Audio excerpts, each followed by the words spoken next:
Hello. Hello and welcome to Mercurial Gems. I'm V. I'm Jen. And today we're going to be talking about Uranus entering Gemini. We have had endless conversations about this as we ponder the musings of this final outer planet transiting into a new sign for 2025's astrology if you're watching in real time. Uranus, we're going to talk about what the energy of that planet means. We're going to talk about its transition through Taurus, which we're about to be closing out. And then we'll talk about it entering Gemini and just some of the predictions of energy that will exist within that. I'm very excited.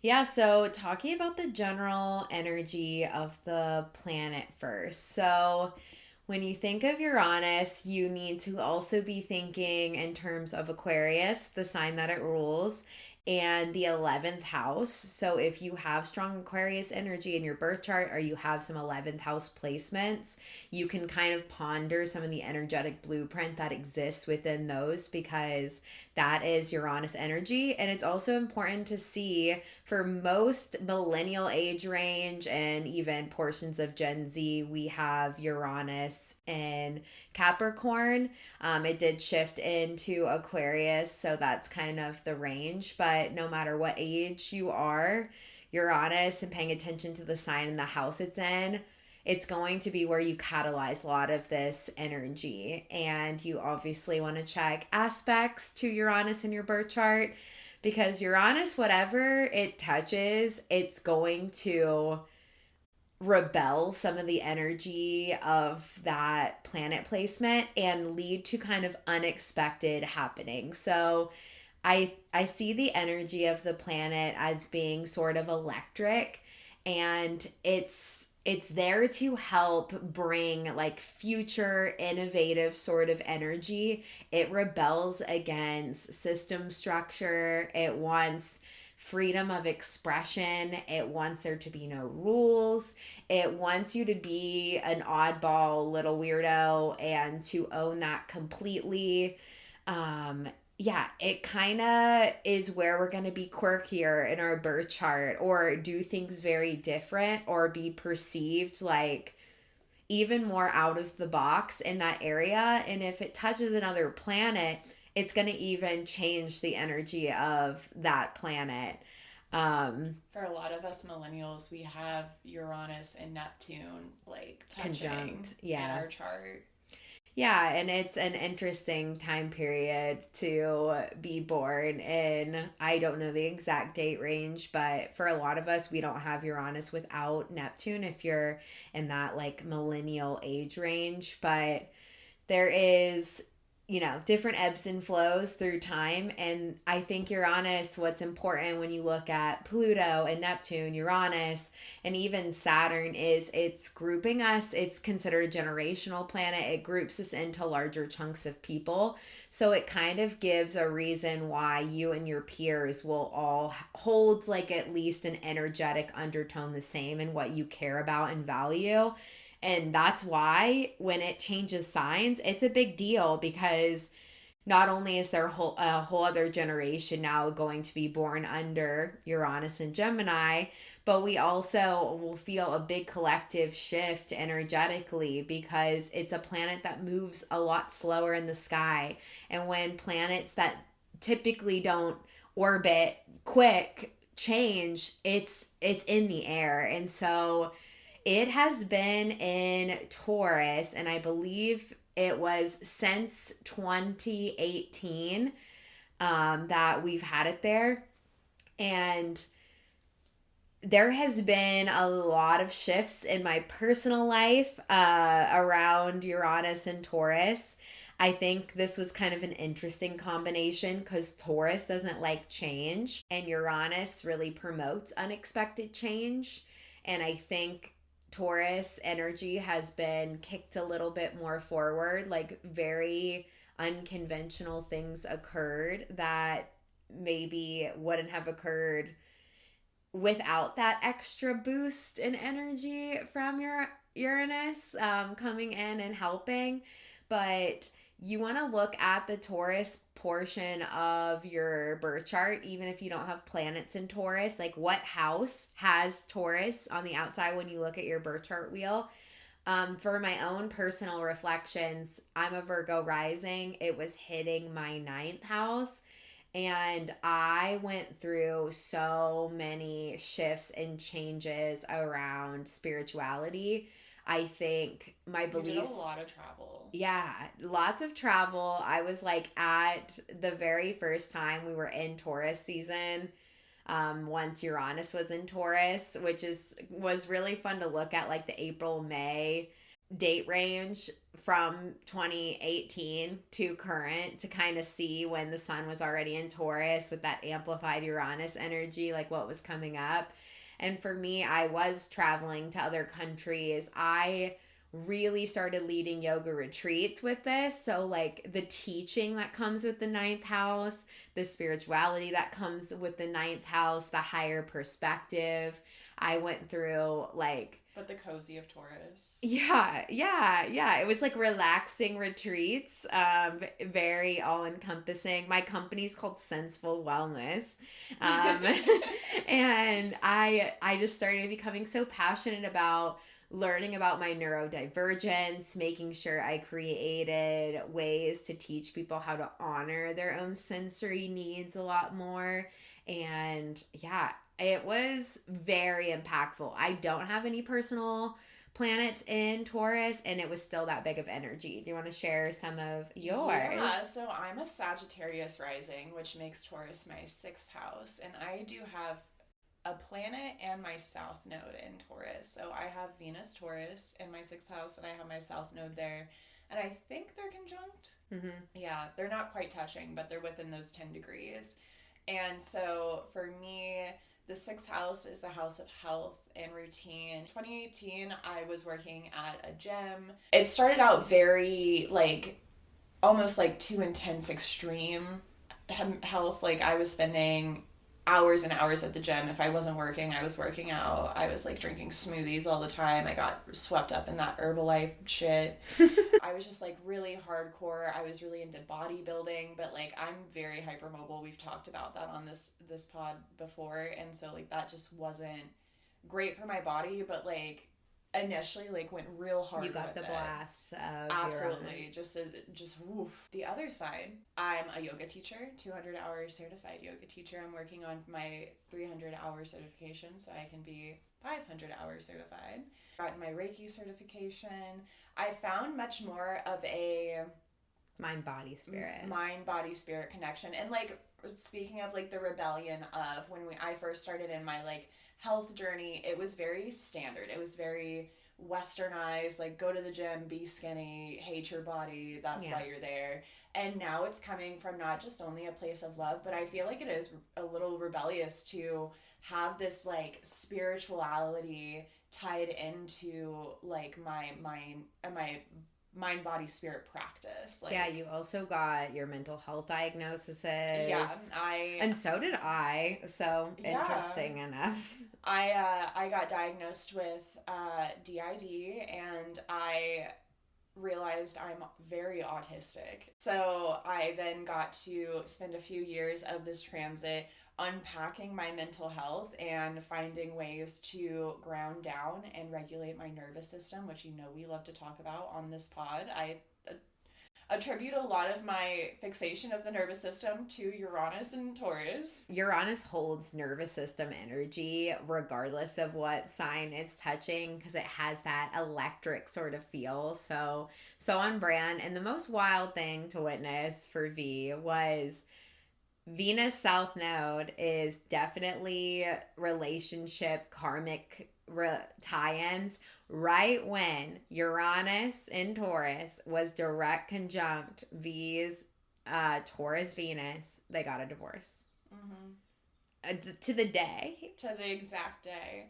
And at the time, Jen told me that, and I was still newer in my astrology journey, so like I heard her words, but I was not understanding her words. But being on the opposite of that, like It wasn't even like a super toxic relationship. It was definitely like a soul contract that had like, I think it was like a 5-year contract that we stretched out to 8. And at that 8th year, Uranus Taurus said, okay, buddy, so are you moving or not? It helps you break free of things you wouldn't normally break free of. And Taurus energy like clings to what's comfortable and what feels inherently safe. Yeah. But safety is not the only gauge for what is okay.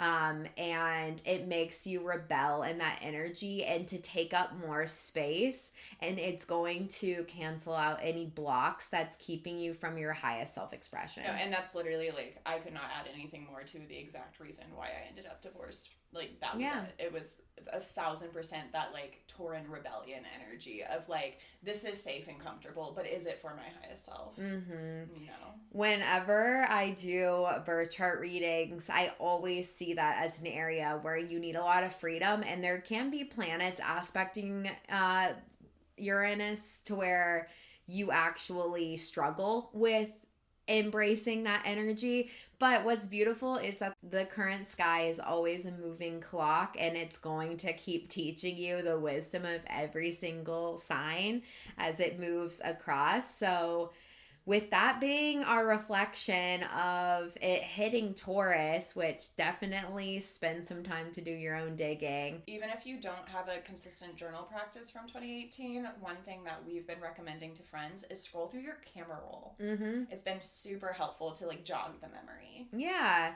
And you can check since 2018 what's happened, but I also think it's fun to kind of look at Taurus season, which happens like April, May, just because Taurus energy is extra loud when you're inside Taurus season. So you might be able to see a little bit of anomaly there. We had a lot of fun doing that. And so, yeah, let's go into what is coming. Uranus is going to be in Gemini starting July 7th of 2025, and will be there until I believe it's 2033. So a pretty long transit. The Gemini area of your life is about to experience that same level of freedom and expression. And it's going to feel very different than Taurus, because Taurus is already so slow moving. Gemini energy is chaotic already. And then you throw in a planet that's a little bit more... It's giving disorganized rebellion. But like with a lot of understanding, but like too many perspectives to actually... I mean, I think it's going to be just enough, because it's going to make you actually shed perspectives that don't serve you anymore. And I think we're going to remove blocks that keep us from having perspectives. So some of the themes of Gemini is caring more about the social just environment as it is. Gemini even represents social media, so there could be some shifts and rebel on that. Gemini season also, I don't know if you've noticed this trend, but to me, Gemini does already hold a level of advocacy. Mm-hmm. Like almost every single time we have a summer of protest, it's always during Gemini season. Mm-hmm. Yeah, Gemini cares about the larger social collective. It is a very social sign, and we are going to really learn to break free. Uranus cares about the collective too, which is going to be interesting. It's also going, so Aquarius is an air sign, Gemini is an air sign. So we're going to at least be in its home element. Yeah, I think it's going to help us break through a lot of limiting thinking patterns and blocks to our voice, and maybe not sharing and actually having conversations with the people around you. If you are used to staying a little bit more closeted, I feel like that's all going to come out really loudly. There is going to be no perspective that you like keep hidden down. Geminis talk. Boy. Geminis tell everything. Yeah, there is not a single secret in my brain. I wish there was, but I am an open book, and soon, so will you. Yeah, and so I think it's going to be pretty powerful. I have not looked into the history of other times Uranus has been in Gemini, but I'm sure we can find a lot of wisdom in that in itself. And I would pay attention to what house you have, Gemini, because it's about to get a big zhuzh. Yeah. Mine's about to enter my 10th house, and which has 3 planets in it for you. yeah, it's like all of my personal planets. I have a Gemini stellium. They're all about to be hit with this rebellion planet. So your sun, your Venus. Now it's your turn. It's giving like Katniss energy. You know, I feel like I'm gonna be standing in the rebellion. It helps you rebel. It's going to hit all my personal planets, and it's at the very tippy top of my chart. And I feel very strong rebellion energy as is, and I can only imagine. I can see you walking into a Mockingjay position and not realizing that's where you were the whole time. Yeah. Like, Katniss had her own agenda the whole time, and it was of, like, saving herself, saving her family, and I feel like that's you. And then, like, one day she wakes up and she's like, why is everyone staring at me? So you'll definitely want to check it out. And if you have personal planets that are going to be touched by this, you will definitely notice a bigger shift in breaking through any limits that exist within that sign. So for me, Gemini is going to be transiting my 7th house. And I have my Gemini sun. I have... What do I have that is also Gemini? Oh, my Mercury. Great. Fantastic. I'm very, very, and then my descendant, obviously. Don't know if I have predictions for what that's going to take on. I think I've already, like, really stepped into a lot of my 7th house energy in the last year and a half. I think you're going to be a lot more social, and I think it's going to really make you stand in your own truths within relationships, and making sure like all the connections that you end up extending to come from like a very authentic place. I do think I feel that a little bit, especially because like thinking about it now, 2018 to now, like Taurus, Uranus contributed to my hermitness. Yeah. Like I used to be so social, and it was probably about 2018 where I stopped wanting to leave my house and I just wanted to be in my own bubble.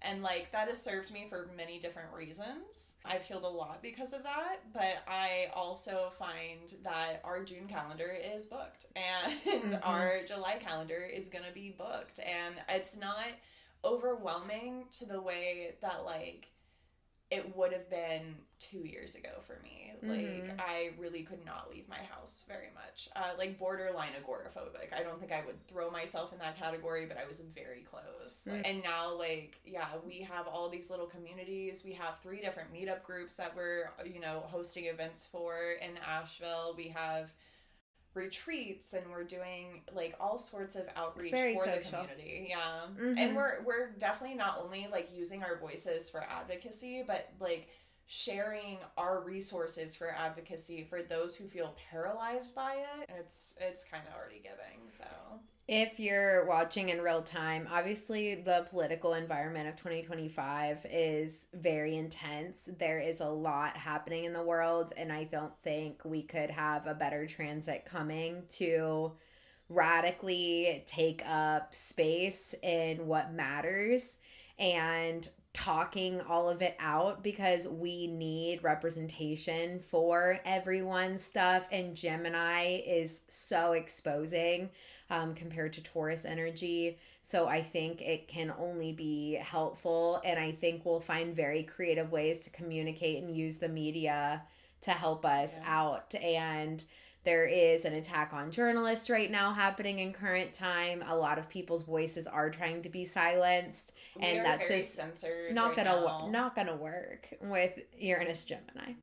We are being very censored too, like our internet. Like I don't know what that's gonna manifest once it goes into Gemini, but like things have definitely shifted in the last 6 months as far as how we've been getting in trouble a lot more for like little the dumbest things. Like I have said a lot worse in my years on the social media platforms. Speech is definitely getting less free. So I think that's not going to be able to fly much longer. Definitely with Gemini is too much of a yapper for that. It's got a lot to say. Yeah. So this is just a few of the predictions. I would definitely host some kind of intentional ceremony for yourself as we enter into that energy. Maybe pull some cards and just write down some of the things you're hoping for your Gemini segment of your chart, thinking of some of the energy that might exist there that needs to be unblocked, and just working with the energy that already is going to be existing. And let us know in the comments what house Gemini is in for you and if you have any planets. Yeah, we are endlessly curious to see the lived experience behind the astrology. We thank you for listening to another episode, and we'll see you in the next one. Bye.